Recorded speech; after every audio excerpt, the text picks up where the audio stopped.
আইছে আইছে হন আমরা বেগুন মা মিলি সিদ্ধান্ত লইছি বিয়ার বাজার করতে বন্ধু যাইও কি কও আচ্ছা সাফি আপু কিছু করতে না আমিও যাবো শাড়িটা কিন্তু আমি পছন্দ করে দিও আমরাও যাবো আমরা সবাই মিলে কত দাদা একটু কিছু চুরি বিটা দাও আসসালামু আলাইকুম ভাবি সাহেবরা।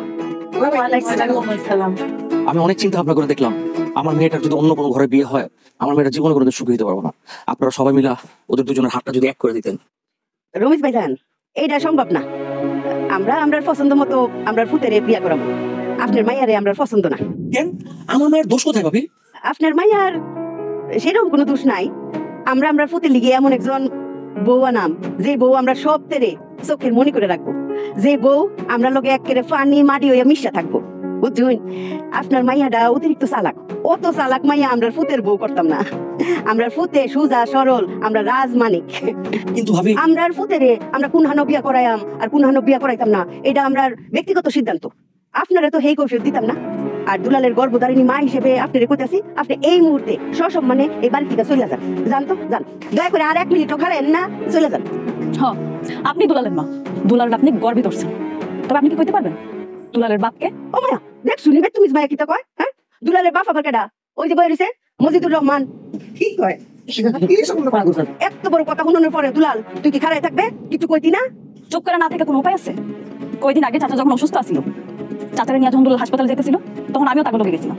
আর ওই হাসপাতালে আমাকে পরিচিত একজন ডাক্তার আছে, ওনারে রিকোয়েস্ট কইরা অনেক অনুরোধ কইরা আমি দুলাল আর চাচার অজান্তেই 2টা বাড়তি টেস্ট করে। একটা টেস্ট ছিল বিয়ের টেস্ট।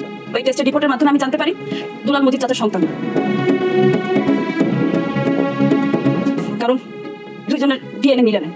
মজিদ চাচার আরেকটা টেস্ট যেটা আমি করাই, সেই টেস্ট রিপোর্টের মাধ্যমে আমি জানতে পারি মজিদ চাচা আসলে কোনোদিন বাপ হওয়ার ক্ষমতাই ছিল না। দেখো সম্পা তুই এখন কি কাও তুই কি দুধটা দেখা করছো কেন? কি রিপোর্ট কি বুঝে কও না কদ্দুর? দেখেন আপনারা সবাই আমার ভুল বুঝবেন।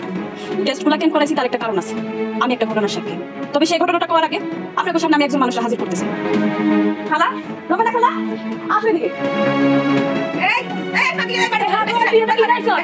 কি করতেছেন আপনারা? দেখেন আপনাদের দৃষ্টিতে হয়তো সে একজন পাগলি, কিন্তু এটা ছাড়াও তার আরেকটা পরিচয় আছে। আমি কেন বাড়তি 2টা টেস্ট করাইছি আর কেন তার এখানে নিয়ে আসছি আপনারা শুনেন। আমি নিজের চোখে আর নিজের কানে যেটা শুনছি আর যেটা দেখছি। চকলেট চকলেট চকলেট খাবো না।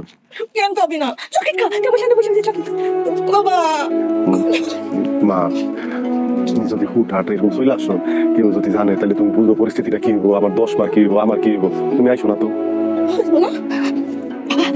গাড়ির সামনে যাবি না, গাড়িতে অ্যাক্সিডেন্ট করে মারা ফেলাইবো, যাবি না।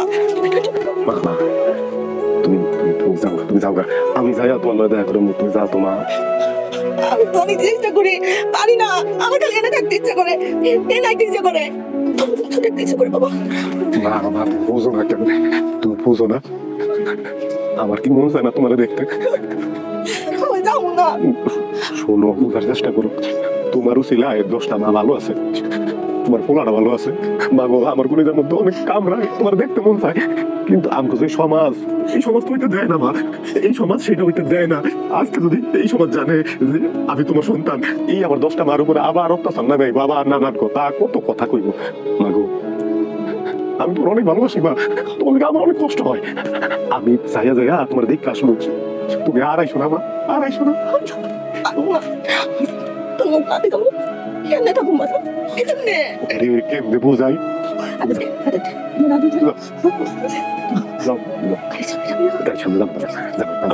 যাই দেখা করে আসবো।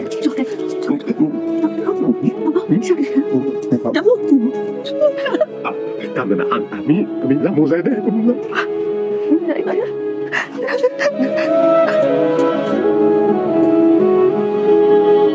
তুমি ঠিক হইতে পারছো, তোমার আন্দাজ সঠিক। দুলাল আমার পুত না, দুলাল আমার পাগল বোন রমেনার সন্তান।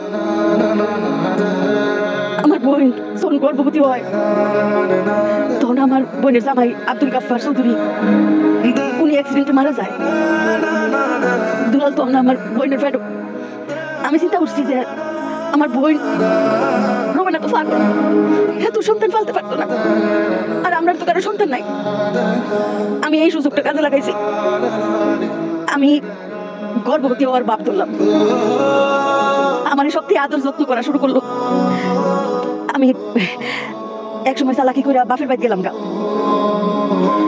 মনে মনে নিজে সত্যি সত্যি মা হইয়া উঠলাম। আমার দুলালের মা, বললে গেলাম যে দুলাল আমার ফুত না। আমরা শব্দের এই যে আমরা 10 বোন, 10 বোনের আদর যত্নে আমার দুলাল মানুষ হইতে থাকলো।